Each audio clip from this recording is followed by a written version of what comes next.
প্রিয় শিক্ষার্থীবৃন্দ, অনলাইন ক্লাসে সবাইকে স্বাগতম। আশা করি করোনাকালীন এই পরিস্থিতিতে সবাই ঘরে বসে অনলাইনে স্টাডি করতেছো বা পড়ালেখায় মনোযোগ দিচ্ছ আর আমাদের ক্লাসগুলো দেখছো। আমরা যথাযথ উপস্থাপন করতে চেষ্টা করি যেন তোমরা পরিপূর্ণভাবে পেয়ে থাকো। আমি আজকে তোমাদের জন্য ফিনান্স ব্যাংকিং একটি ক্লাস নিয়ে আসছি।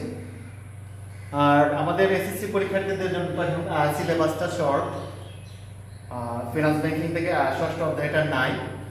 তো এখানে আমি পঞ্চম অধ্যায় থেকে একটা জটিল সমস্যা, এটা আমি সমাধান করে তোমাদের দেখাবো, যেটা নতুন যারা 10-এ আছো প্লাস পরীক্ষার্থীদের জন্য খুবই গুরুত্বপূর্ণ। তো তোমরা সমস্যাটি আমি সমাধান করে দেখাবো, আশা করি মনোযোগ দেবে। এখানে আমি একটা উদ্দীপক লিখে রাখছি আগে। জনাব সাদ্দাম হোসেন শিমুল পারুল দুটি প্রকল্প শুরু করার কথা ভাবছেন। উভয় প্রকল্পের মেয়াদ 5 বছর এবং দুটি প্রকল্পের বিনিয়োগ, প্রাথমিক বিনিয়োগ 1 কোটি টাকা। দুটি প্রকল্পের আনুষঙ্গিক তথ্যাবলী নিম্নরূপ। কি কি তথ্য আছে? উদ্দীপকটা অবশ্যই মনোযোগ দিয়ে দেখবা, নাইলে আবার কি ভুল হইতে পারে। প্রয়োজনে তোমরা লিখে রাখতে পারো। আমি যতটা সময় ভিডিওটা স্টে করতেছি এর মধ্যে তোমরা অবশ্যই এটা লিখতে পারবে আশা করি। এখানে পারুল প্রকল্পে প্রথম বছর নগদ প্রবাহ আছে 50 লক্ষ, দ্বিতীয় বছর 20 লক্ষ, তৃতীয় বছর 40 লক্ষ, চতুর্থ বছর 30 লক্ষ।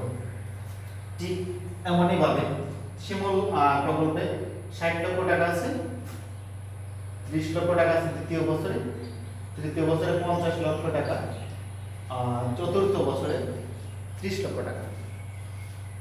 বার্ষিক অবচয় উভয় প্রকল্পের জন্য 20 লক্ষ টাকা ধরে উভয় প্রকল্পে, এবং কর হার সবকটাই একটা আয় কর থাকে। তো এখানে কর হারটা আমরা ধরলাম 30%। এখানে প্রশ্নে যদি যাই, দেখো উদ্দীপকের শেষে আমরা কি প্রশ্নে যাই, সৃজনশীলটা যাই। এখানে পেব্যাক সময় পদ্ধতি বলতে কি বুঝো? এই প্রশ্নটা খুবই ইম্পর্টেন্ট এবং এই প্রশ্নটা মূলধন বার্গেনিংয়ের সবচেয়ে জনপ্রিয় পদ্ধতিটি কি ব্যাখ্যা করো। তারপরে দিচ্ছে পারুল প্রকল্পের পেব্যাক নির্ণয় করো। ঘয়ের অংশটা আমি লিখলাম না। ঘয়ের প্রশ্নে সাধারণত থাকে যে কোন প্রকল্পটি তার জন্য বেশি গ্রহণযোগ্য হবে, যুক্তি সহ দেখাও। এই বিষয়টা আমি দেখাবো। তো প্রথম দেখো পেব্যাক সময় পদ্ধতি। আমি যদি আবার সমাধানে আসি, এর ফাঁকে তোমরা উদ্দীপকটা লিখে নাও প্রয়োজনে, কারণ বই থেকে এরকম উদ্দীপক বা এই ধরনের সমস্যার সমাধান খুব কমই আশা করা যায়। ঠিক আছে, এই জন্য তোমরা একটু এটা লেখো প্রয়োজনে। আমি আরেকটু স্টে করবো ভিডিওটা, যেটা তোমরা উদ্দীপকটা লিখতে পারো। আমি সাথে সাথে উত্তরগুলো বলে দিচ্ছি। প্রথমে আছে পেব্যাক সময় পদ্ধতি বলতে কি বুঝো? এটার উত্তর অবশ্যই তোমাদের বইতে আছে। পেব্যাক সময় পদ্ধতি বলতে কি বুঝো? বিনিয়োগকৃত টাকা কত সময় ফেরত আসবে, বিনিয়োগকৃত টাকা কত সময় ফেরত আসবে তা নির্ণয়ের নাম পেব্যাক সময় পদ্ধতি। মূলধন বাজেটিংয়ের সবচেয়ে জনপ্রিয় পদ্ধতিটি ব্যাখ্যা করো। এটা একটা গুরুত্বপূর্ণ প্রশ্ন, অতীব গুরুত্বপূর্ণ, শুধু গুরুত্বপূর্ণ না, অতীব গুরুত্বপূর্ণ। মূলধন বাজেটিংয়ের সবচেয়ে জনপ্রিয় পদ্ধতিটি ব্যাখ্যা করো। তো মূলধন বাজেটিংয়ের সবচেয়ে জনপ্রিয় পদ্ধতি যদি ধরি আমরা পেব্যাক। পেব্যাকের মাধ্যমে কি মূলধন বাজেটিং নিরূপণ করা যায় সহজে, এবং লাভ লোকসান নিরূপণ করা যায়, প্লাস সময়টা নির্ণয় করা যায়। পারুল প্রকল্পের পেব্যাক নির্ণয় করো। প্রথমে বলছে তারা গয়ে একটা গাণিতিক সমস্যা থাকবে, আবার ঘয়ে থাকবে আরেকটা গাণিতিক সমস্যা। দুটি প্রকল্পের মধ্যে কোনটি বেশি গ্রহণযোগ্য জনক সাদ্দামের জন্য? তো আমি এবার মোস্টলি আমি সমাধান করে দেখাবো।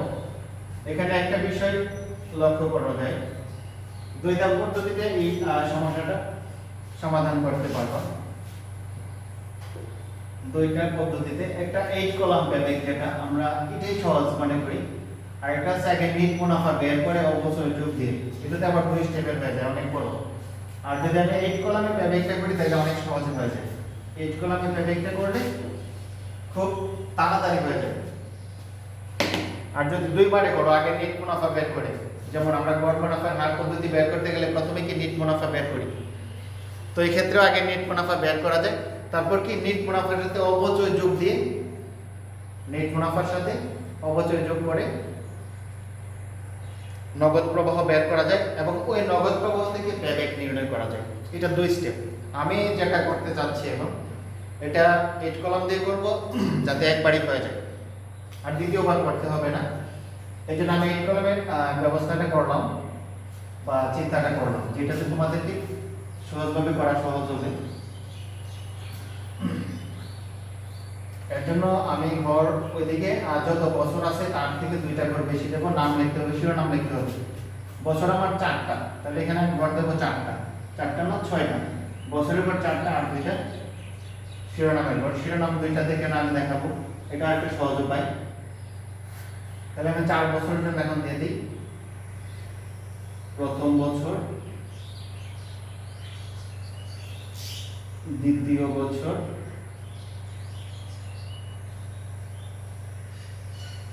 তৃতীয় বছর, এই হলো চতুর্থ বছর।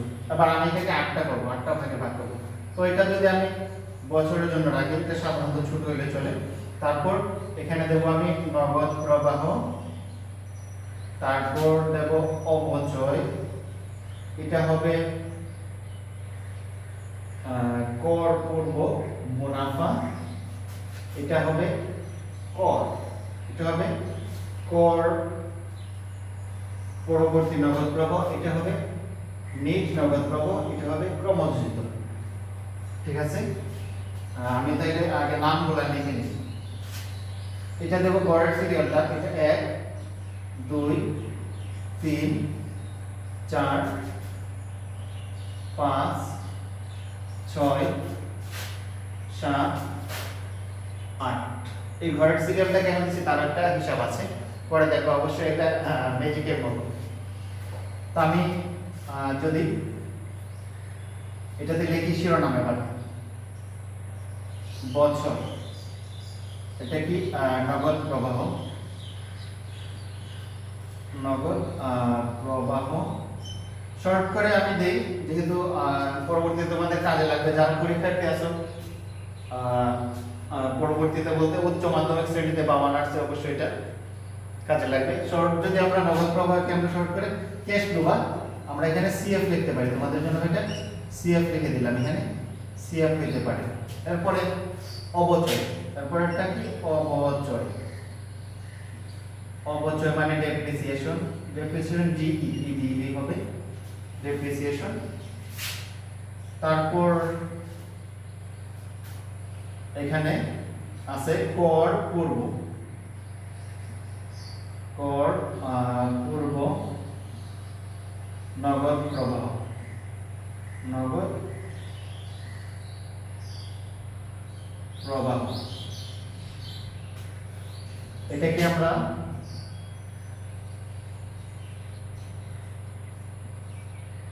CFBT, cash flow before tax, CFBT, cash flow before tax.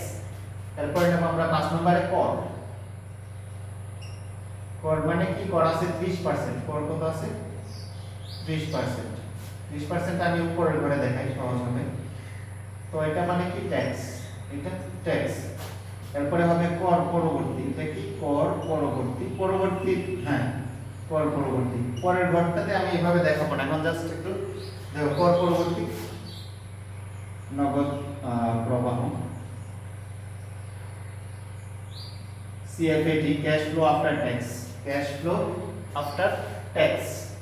এরপর নগদ প্রবাহ, নিট নগদ প্রবাহ, এটা নিট নগদ প্রবাহ।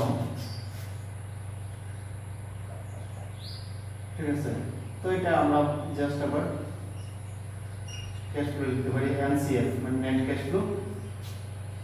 আর এটা ক্রমযোজিত,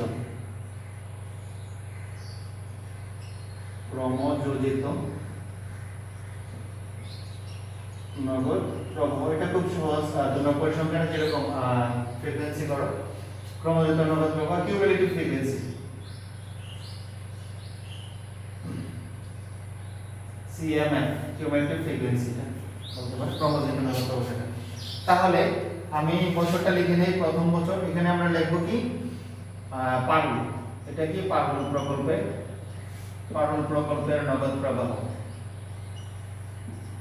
পারুল প্রকল্পের নগদ প্রবাহ ভগ্নাংশে আমি দেখাচ্ছি সহজ হবে। নগদ প্রবাহ পরিমাণ লিখবো আমরা, পরিমাণটা কি লক্ষ টাকায় দেখাবো, ভগ্নাংশে করতেছি মানে এখানে লক্ষ টাকায় লিখে দেবো। পূর্ণ সংখ্যাটা লেখা সম্ভব না এখানে, লক্ষ টাকা। এভাবে সহজ হবে, তাড়াতাড়ি হবে। প্রথম বছর, দ্বিতীয় বছর, তৃতীয় বছর, চতুর্থ বছর। আমি আমার পেজটা নিচ্ছি, এটাতে আমি কিছুটা ক্যালকুলেশন করে রাখছি সুবিধার্থে, নাহলে তো সাথে করা যাচ্ছে না। তো আগে নগদ প্রবাহটা আমরা লিখে নিই। 50, 20, 40, 30, 50 লক্ষ, 20 লক্ষ, 40 লক্ষ, 30 লক্ষ। এবার আমরা অপচয়টা দিয়ে দিই, বার্ষিক অপচয়টা কত আছে? অপচয় 20, এটা তো ফিক্স করা, সব বছরের সমান 20, 20, এই হলো 20 ফিক্স করা। এবার যেটা আসবে 4 নম্বর সমান সমান 4 নম্বর করে একটা সহজ দেখায়, এটা কিভাবে বুঝবো? এটা 2 দেখে আমি 3 মাইনাস করে দেব। 5 নম্বরে কি আছে? কর আছে 30 নম্বর, 30%, তাহলে 5 নম্বর সমান সমান দেব 4 × 30%, 4 × 30%, 6 তে আমরা কি দেব? আচ্ছা পরবর্তীতে দেখাচ্ছি আমরা। তাহলে এখানে এটা 4 সমান সমান কি 2 - 3, তাহলে আমি 2 থেকে 3 মাইনাস করে দিই। 50 থেকে 20 মাইনাস করলে 30, 20 থেকে 20 মাইনাস করলে 0, 40 থেকে 20 মাইনাস করলে কত থাকবে? এখানে 20 থাকতেছে। আবার 20 থেকে 20 মাইনাস করব, থাকবে কত? 10। এখন কি বলছে? হ্যাঁ 5 নম্বর ঘরে আমরা কি 4 × 30%, তাহলে 4 নম্বর ঘরে কি আছে? এইটা, এগুলোকে আমি কি 30% দিয়ে গুণ করব, তাহলে কর হারটা বেড়ে যাবে। 30% 9, 0, 20 এর 30% 6, 10 এর 30%, 10 এর 30% হবে 3, এই হবে তো। এরপরে কর পরবর্তী নগদ প্রবাহ 6। এখন আমি এটা থেকে এটা বিয়োগ দিয়ে দেব, 4 - 5, 6 সমান সমান কি 4 - 5, 4 - 5। তো 30 থেকে 9 বাদ দিলাম আমরা, কত হবে? 21 লক্ষ। তারপর এটা জিরোই থাকবে। 20 থেকে 6 গেলে 14 লক্ষ। তারপর 10 থেকে 3 গেলে 7 লক্ষ। এখন এটাতে দেখি আমরা 7 সমান সমান কি 6 + 3। ওই যে আগে যেটা বলছিলাম যে গড় মুনাফার হার বের করতে গেলে নেট মুনাফা বের করতে হয়, এগুলো আমার নেট মুনাফা। কর বাদ দেওয়ার পরে কি বের হয়? নেট মুনাফা। ঠিক আছে, এইগুলো নেট মুনাফা। এখন ওইটার সাথে আবার অবচয় যোগ দিয়ে নগদ প্রবাহ করব। তো এটার সাথে ওই যে 3 নম্বর করে আমার কি আছে? অবচয় আছে। এই যে অবচয়টা এটার সাথে যোগ দিয়ে দেব। তো 20 আর 21 41, এখানে অবচয় আছে 20, এটাই আছে, এটার সাথে আর কিছু যোগ হলো না, জিরো হয়ে গেল। 14 আর 20 34, 34 এর পরে 20 আর 7 কত হবে? 27। না বলতে অবশ্যই তোমরা প্রশ্ন করবে ভিডিওটা আপলোড করার সময়, অথবা ইউটিউবে আমি আপলোড করব, পাশাপাশি এখান থেকে তোমরা দেখতে পারো বারবার বা প্রশ্ন করতে পারো। এখন আমি ক্রমযুক্ত করব। 41 আর 20 এ 61, 41 আর 20 এ 61, 61 আর 34, 61 আর 34 এ 95, 95 লক্ষ, 95 আর 27 122, 122 লক্ষ। এই হলো আমার টোটাল। এখন আমি পেব্যাক করব। সুতরাং পেব্যাক সমান সমান পেব্যাক সমান সমান পেব্যাক একটা কিভাবে দেব? সিলেক্ট করব রিকভারি। আমার টাকা ছিল কত? 1 কোটি টাকা বিনিয়োগ। 1 কোটি টাকা রিকভারি হয়ে গেছে চতুর্থ বছরে, কিন্তু চতুর্থ বছরে তার চেয়ে বেশি হয়েছে, 1 কোটির চেয়ে বেশি হয়েছে। ওই সময়টাই বের করতে হবে, যে সময়টা এই বেশি টাকাটা কোথায় থেকে আসবে এবং কত সময় আসছে। আমার নেট 1 কোটি টাকা কত সময় রিকভারি হয়েছে, এই জন্য আমরা 95 লক্ষ সিলেক্ট করবো। এবং এটা কততম বছরে হয়েছে? তৃতীয় বছরে হয়েছে। পেব্যাকের জন্য তৃতীয় বছরে হয়েছে। তারপর দেখবো 95 লক্ষ, আমার চতুর্থ বছরে টার্গেট ছিল 5 লাখ, 1 কোটি হতে 5 লাখ টার্গেট ছিল, কিন্তু হয়ে গেছে কত? 27 লক্ষ। তাহলে আমার ঘাটতিটা কত? 5 লাখ। ইনকাম হয়েছে কত?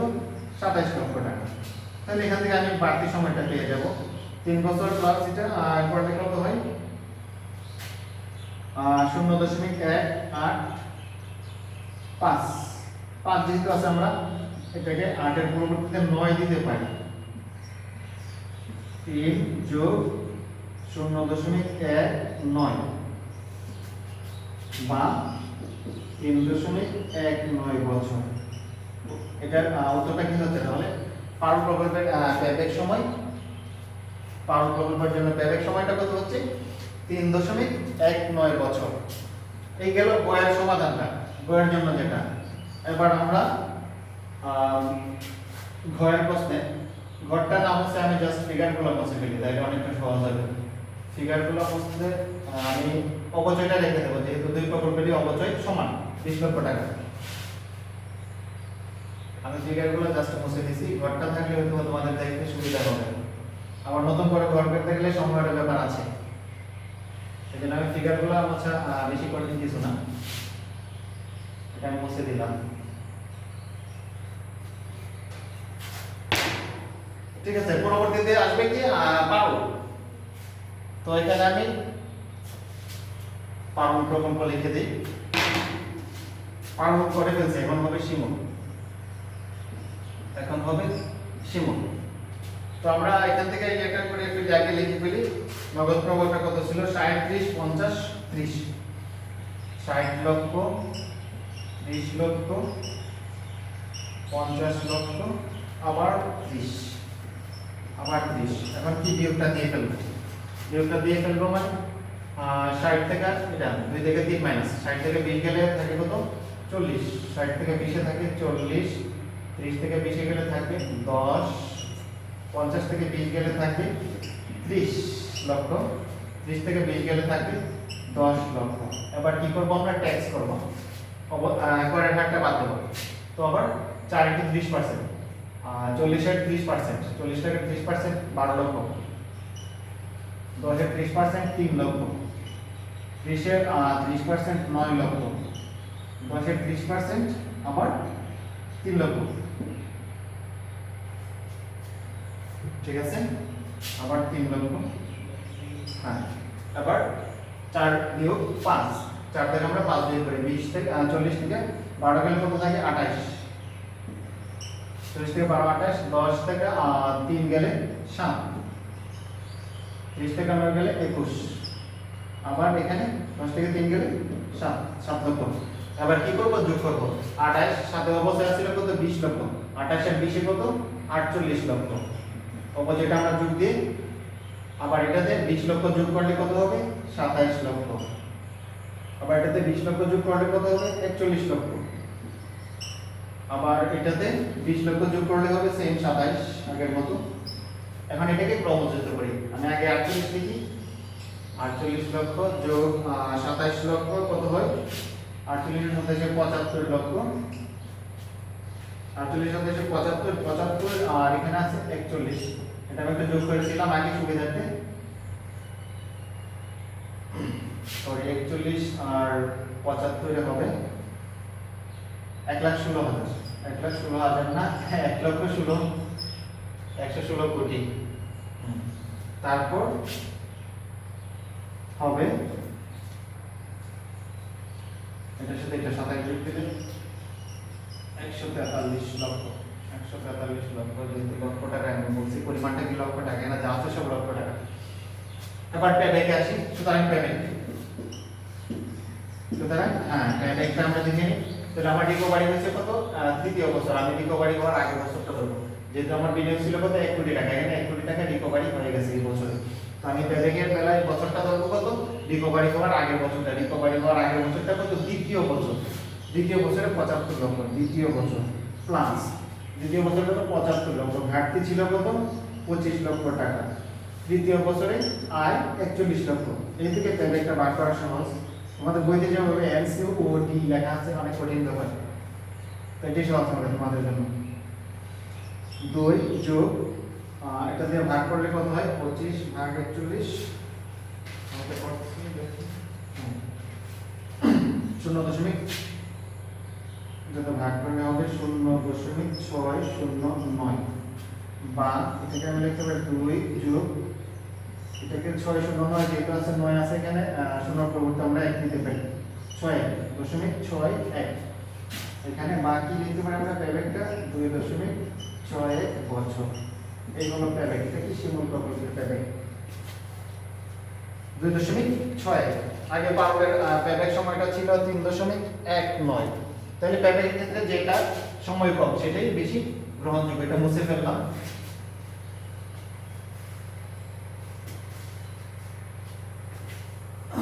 এটা মুছে ফেললাম। জাস্ট আমরা প্রশ্নের উত্তরে আসি। আবার প্রশ্নের উত্তরটা কি ছিল, কোনটি বেশি গ্রহণযোগ্য?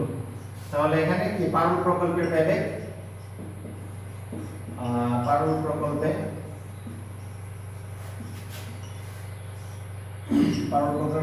পেব্যাক কত ছিল মনে আছে তোমাদের? 3.19 বছর। 19 বছর। এবং শিমুল প্রকল্পে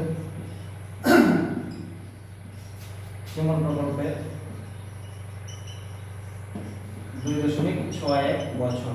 তো বয়সের সময় বিবেচনায় কোনটা বেশি আগে? পেব্যাকটা কি আমরা বিবেচনা করব কি বিনিয়োগকৃত টাকাটা কত সময় ফেরত আসছে। তাহলে এটা নিশ্চয়ই সংক্ষিপ্ত সময় ফেরত আসছে।